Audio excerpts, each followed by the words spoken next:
زندگی کی مدت مختصر ہے، لہٰذا پریشان نہ ہوں اور اسے خوش ہو کر گزاریں۔ یہ زندگی چند دن کی ہے اور پریشانیوں میں گزارنا اچھی بات نہیں۔ اپنے ذہن کی ایسی تربیت کریں جو آپ کے لیے بہت ہی فائدہ مند ثابت ہو۔ خوش رہنا سیکھیں، خوشیاں بانٹیں۔ ایک وقت تھا جب انسان میں انسانیت باقی تھی، اب نہ وہ انسان ہیں، نہ وہ زمانے اور نہ ہی وہ انسانیت۔ حاسد ہمیشہ ناخوش رہتا ہے۔ اگر خوش رہنا چاہتے ہو تو حسد چھوڑ دو۔ حسد کرنا اچھی بات نہیں ہے، خود ہی جلتا ہے انسان، اس لیے کوشش کریں کہ ہمیشہ خوش رہیں۔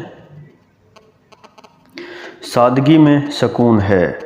موجودہ زمانے میں سکون نہیں ہے کیونکہ ہم نے سادگی کو چھوڑ کر عیاشی کے پیچھے بھاگنا شروع کر دیا ہے۔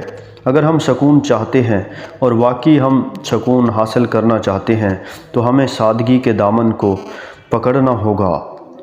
عیاشی اور شو شا میں کچھ نہیں، دکھاوا اور یہ ساری چیزیں فضول ہیں۔ لباس اور مکان عزت کا معیار نہیں۔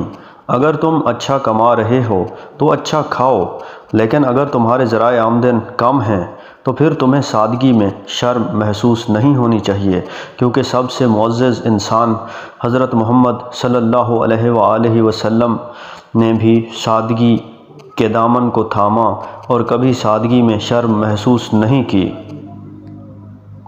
لوگوں سے حسد نہ کرو۔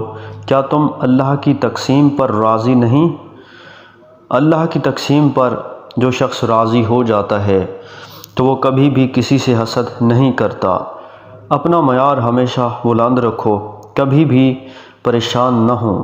اللہ تمہیں بھی دے گا، لیکن اگر تم لوگوں کے مال و دولت اور ان کی اچھی چیزوں کو دیکھ کر حسد کرتے ہو تو پھر تم خود ہی اپنے آپ کو پریشانی میں ڈال رہے ہو، اور اپنے آپ کو پریشانی سے بچاؤ۔ محنت کرو، اپنا معیار بناؤ، اس طرح تم ایک اچھی زندگی جی سکتے ہو۔ ناظرین، حسد کرنے والا شخص ہمیشہ خود ہی جلتا ہے، خود ہی اسے نقصان ہوتا ہے، دوسرے لوگوں کو کچھ نہیں ہوتا۔ اس لیے ہمیشہ اپنا معیار بلند رکھیں اور حسد